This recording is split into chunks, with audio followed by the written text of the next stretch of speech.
Hey, Father Ian Van Heusen here. I'm back with Rob Agnelli. We're going through the virtues of the Blessed Virgin Mary as expounded upon by St. Louis de Montfort. Just as a reminder, because sometimes I feel like a lot of people know who you are, but just remind us a little bit about yourself. Sure. My name is Rob Agnelli. I live in Raleigh. I've been a cradle Catholic all my life, and I'm pretty excited about talking about this because I'm a total mama's boy. Really devotion to Mary, so this is going to be great. When he's also, you got a master's? I have a master's degree in theology, the concentration in world theology. You've published a few articles, first things, done all that stuff. All that good stuff. Absolutely. Okay, so jumping a little bit, we're gonna start by not directly talking about the humility with the Blessed Virgin Mary, but we're gonna talk about something a little bit different at first. The movies, the Marvel movies, right? So my sister has this theory that everybody relates to a particular Marvel character, and it kind of reveals their personality and their temperament. So what yours is? I almost kind of can't admit it, like it's Captain America. Yeah, Captain. Yeah. Well, did you see like that clean cut, like all-American Boy Scout? What I like about him Boy Scout, is the way he doesn't change. Like he's still the same guy even after. That's what I like about him. How like his integrity stays throughout. And he doesn't change, no matter how great like this gift is that he's given. I think is what I like. And that's interesting. Yeah, that's why I like him. Yeah, so he's authentic, kind of Boy Scout, goody two shoe, but he's always a consistent character. Yep. And this is kind of a leading into it because my favorite character is Tony Sparks with Stark. Thank you. Iron Man, and he's kind of flashy. He's kind of boisterous out there kind of thing. And the funny thing is, and I was leading into this whole idea of humility, is when I was growing up or whatever, I was very confident and in a lot of ways kind of cocky, right? Mm-hmm. So one of the stories that I had from when I was a kid, there was a NYU student film that they were coming up from New York City to film at our high school. And I told a friend, I was like, I'm only going to be in it if I have a starring role. And everybody's like, wow. And I did. I got a starring role. And they're like, wow, you are so freaking cocky. Yeah. And so Tony Starks has that similar kind of swagger. And, I really segueing into humility and talking about humility is I got to thinking when I was in seminary, because I recognized in this in myself that I was very confident. And sometimes when it's a fault, it's cocky. I was meditating on humbly think of others as better than yourself from St. Paul. St. Paul says that multiple different places. I was telling you about this before. In my meditation, I was like, okay, I can accept that some people are better than me and humbly think of certain people as better than myself. But I was looking around the chapel at seminary. I was like, that guy I can accept as being better than me. But what about that guy? Like that guy, like, I think I'm better than that guy. And of course I recognize immediately that that's not humble, but like I recognize that in myself, that there's part of me that I perceive myself to be either morally superior to others, or I have more talents with speaking, with writing, with content creation, whatever. How do I recognize that I have certain talents and yet I perceive that I am better than somebody? How do I humbly think of others as better than myself? What are your thoughts on that? So I always go back to St. Teresa of Avila, right? She says, humility is truth, right? So those things are true, right? Like sometimes. Yeah. Sometimes, I mean, certainly there's times when... You're delusional. You're delusional. But hypothetically... But yeah, I mean, you're a talented guy, right? Now, obviously, we're here, right? Yeah. And I think to really know the truth about yourself, in some ways, is liberating, first of all. But second of all, it's what you do with that, not in the sense of... do you think you're the source of those, right? Like, where did those gifts come from? Where did that ability come from? And once you understand where it came from, then it's much easier to look at it honestly and see yourself, right? Absolutely. The way that you were made. And there are some souls like St. John Vianney that they really they have this kind of simple view of the world and themselves, where they don't recognize their own greatness. Like I encountered a soul like that once, an older man. He really did not understand how holy he was. He was just so humble and lowly. And I think there's beauty in that and there's truth in that. But I don't think that's the humility of the Blessed Virgin Mary necessarily. So we were talking about before, if you read the Magnificat or you read the scriptures where she talks about herself, she seems to recognize her position. Yeah, it's pretty bold to say all generations will call me blessed, right? Like, yeah. Well, when you break that down, I was actually looking at it in the Vulgate. So a little bit of a side stick. I've been really fascinated with the we've talked about it. Yeah, we've talked about it. I know. So everybody who knows me, Tim included, has encountered the 3-paragraph text message at like 9 p.m. when I'm excited about something. So we've had a few of those exchanges. I'm a little bit eccentric that way. But what I've been struck by is when you look at the Vulgate and you look at some of the translations, the connection with the words. So when she says that word, all generations will call me blessed, beata, in the Latin, it connects with the Beatitudes and also this idea of blessedness in the Old Testament, which is not just simply, man, things are going really well for me. No, it's like, it's the connotation of happy. The Greek is makarios. Mm-hmm. The connotation is holy. The connotation is something special, right? Yeah, and you know, by all appearances, she didn't look all that blessed, right? It was hard, right? And part of her humility, which makes her really appealing, which sort of sits with that, right, is the fact that all of her gifts that she got from God, she kind of kept hidden and let God be the one to reveal them, right? Like I think about the example of St. Joseph, right? Where this amazing thing happens to her and she waits for God to tell Joseph what happened, right? Like that's, like I can't begin to imagine what that was like, but you think about it, you get this like, I'm gonna be the mother of the Messiah, and you just wait for God to tell your husband, right? Like just a beautiful, like to make sure that she didn't steal any of the glory from God. Yeah. She's just like, I'll just quietly suffer like confusion, God will straighten it out and he'll be glorified in doing it. Right? Yeah. So there's a beauty to that, right? A beauty and a simplicity to it. Well, you can contrast it now, joking around a little bit. Tony Stark's with Iron Man. Remember the scene in the Iron Man movies where he says, like, he announces that he's Iron Man? Yeah. It's like he can't keep it in. Yeah. He's at the press conference. He's like, I am Iron Man. Yeah. And the opposite of that is the Blessed Virgin Mary.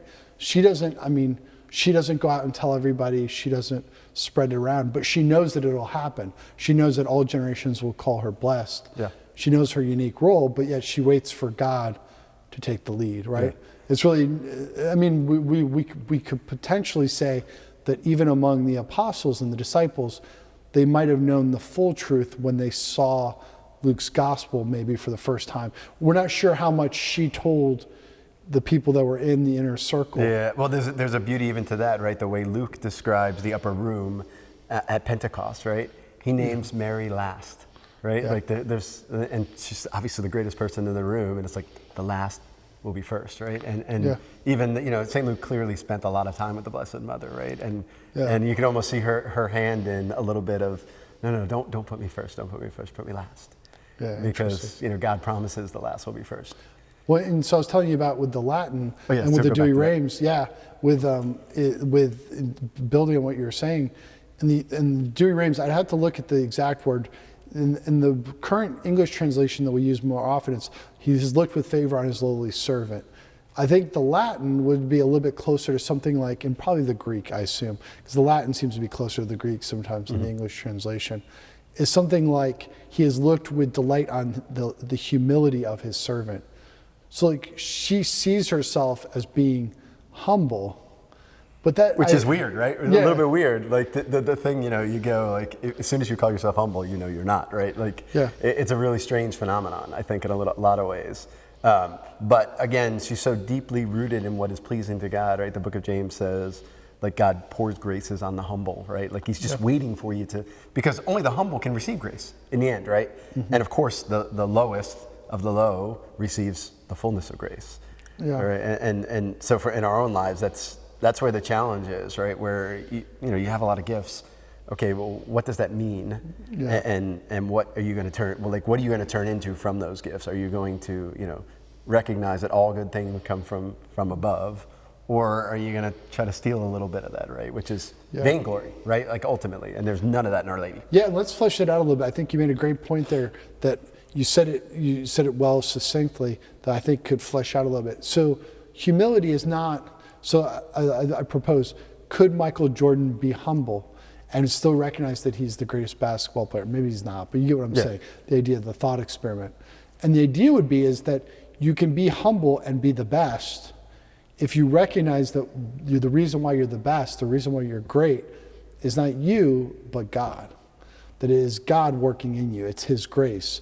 It's the gift of his mercy, which appears a lot in the Magnificat, is this idea, the idea of mercy and the idea of grace is that we don't earn it, that everything that we have is good, all of our talents, our natural abilities, are a gift of God's grace and we did not earn them. And this is a classic idea throughout, that everything that the only thing we can claim for our own, properly speaking, is our sins and our faults, right? Mm-hmm.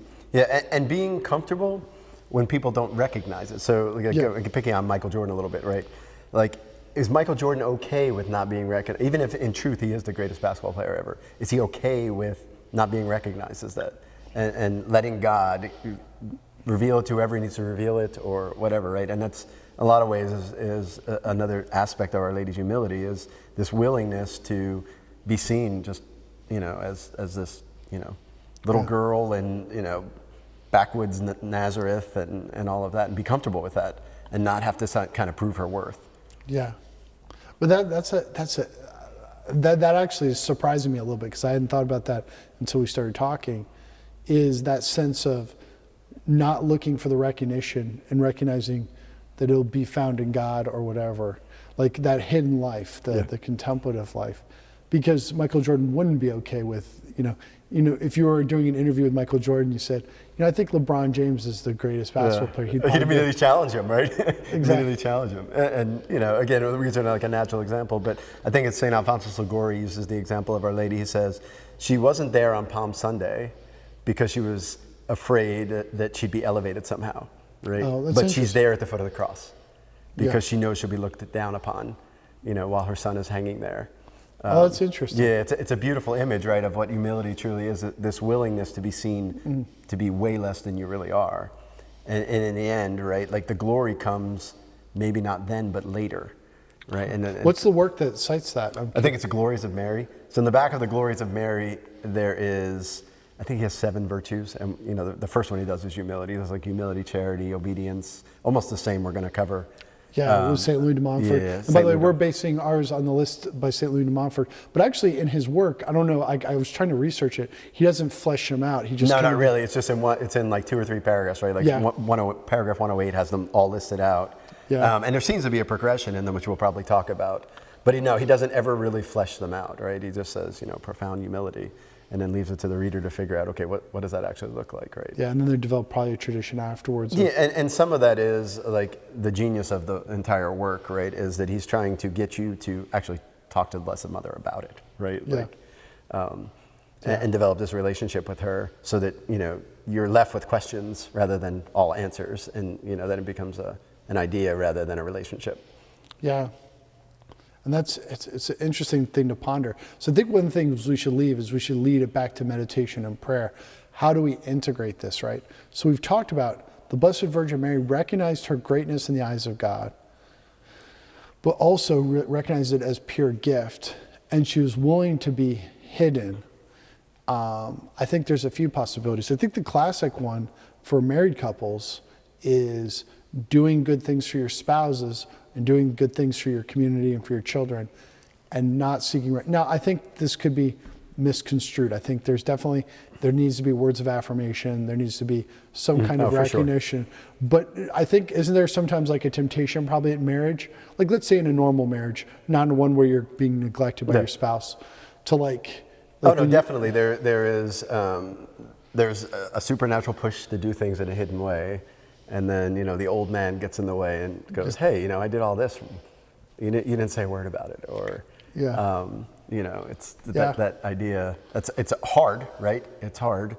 And that's why marriage is a sacrament. Yeah. But still, hidden things, right? Like, go back to the wedding of Cana, right? What Our Lady did was really pretty hidden, right? Yeah. Pretty hidden, and probably pretty hidden in all of our lives. How many times she's stepped in and we don't even know it. Yeah. That is a key aspect of humility. And I'm not good at that. So I'll give you an example of how I've not done well at the hidden things. So last week we had a retreat with the college students. So when this comes out, it'll probably be in a few months or so, or maybe like 4 or 5 weeks. But we just did a retreat with ECU Newman. And I don't know, I think everybody knows about my altar setup, right? And then I did the flowers. So I was not at all good at doing like the hidden stuff on this. But the sense was, what I've learned with things like in ministry, what I've learned about things like good design, graphic design, also the like the altar setup. So I had this altar cloth so that basically we can do a traveling altar.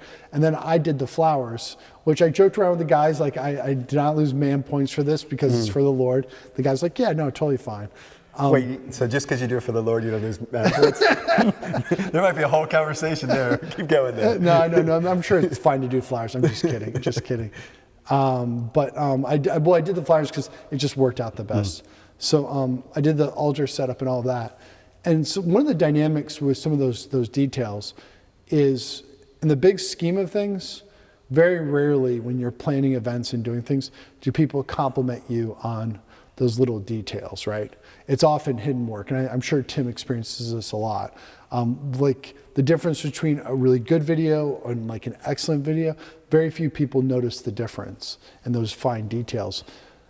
But they add up, they make a huge difference, right? And so I think with families and with wives and with husbands, doing those little things for your spouses and your kids, sometimes maybe you want the recognition, but the recognition is the well-running family, the joy. Yeah, and the temptation, right? Like your example is a great example, right? The temptation is to only focus on the things that are going to make you the center of attention. Like, why do you care about the altar flowers? It has nothing to do about Father Ian, right? It's like, if you want the attention on you, like you're almost like, I don't want to distract anyone. Like, and it's not necessarily you would do it on purpose, but there's a mindset, right? Where you're just thinking, okay, like why would I waste my energy on something so small, as if I'm not small enough to do that. And that, and I think that temptation becomes more and more real the more gifts you have, right? So you can imagine Our Lady going, feeling the same way, like, why would I run and serve my cousin? Like, I just got this, right? And for me, that's a temptation all the time. I'm like, okay, that's kind of beneath me, right? Like that thing is a little beneath me. And I, sometimes I catch it, sometimes I don't. But it really manifests itself in married life, because I'm not going to get thank you for cleaning the dishes, right? That's not going to happen, because you know what? Somebody's got to clean the dishes. Yeah, but and this is what I've learned about attending to those details, is paradoxically, if you attend to those details, you can't do a one-for-one correlation, but your spouse feels more appreciated, and there's all of these benefits that you can't directly connect the two. I'll give you another example. I've been really focusing on like making my bed and keeping my apartment more clean and orderly. And not that I was a complete slob, but I kind of was. I was kind of a little bit of a slob. Yeah. I live by myself. But the funny thing is, I've noticed with my dog is that when I keep my apartment a little bit tidier, I can't say it directly related, but he seems to be calmer. Like he seems, does my dog really care if I make my bed? Probably not. Yeah. But I do. Well, maybe it's you, right? Like, so exactly. Peace is the tranquility of order, right? Yeah. So you create exterior order and interior order in your soul. All of a sudden, like, you're exuding peace, right? And who knows what effect that has on your dog, right? I mean, it's kind of silly in one way, but not in another way, right? Like, well, it's a good metaphor, I think, because we think in a lot of our relationships that it's purely that which can be measured or that which can be directly perceived. Yeah. But I like to call those like aesthetics things, the things that make the gift of yourself more beautiful, right? Yeah. Like you could just give yourself just plain Jane and good, fine. But those little attention to details, the little tiny things they're aesthetically make the thing aesthetically pleasing, right? Yeah, absolutely. All right. Thanks, Rob. Thanks for having me. Father Ian Van Houston here with Rob Agnelli. We're talking about the 10 virtues of the Blessed Virgin Mary. Thanks.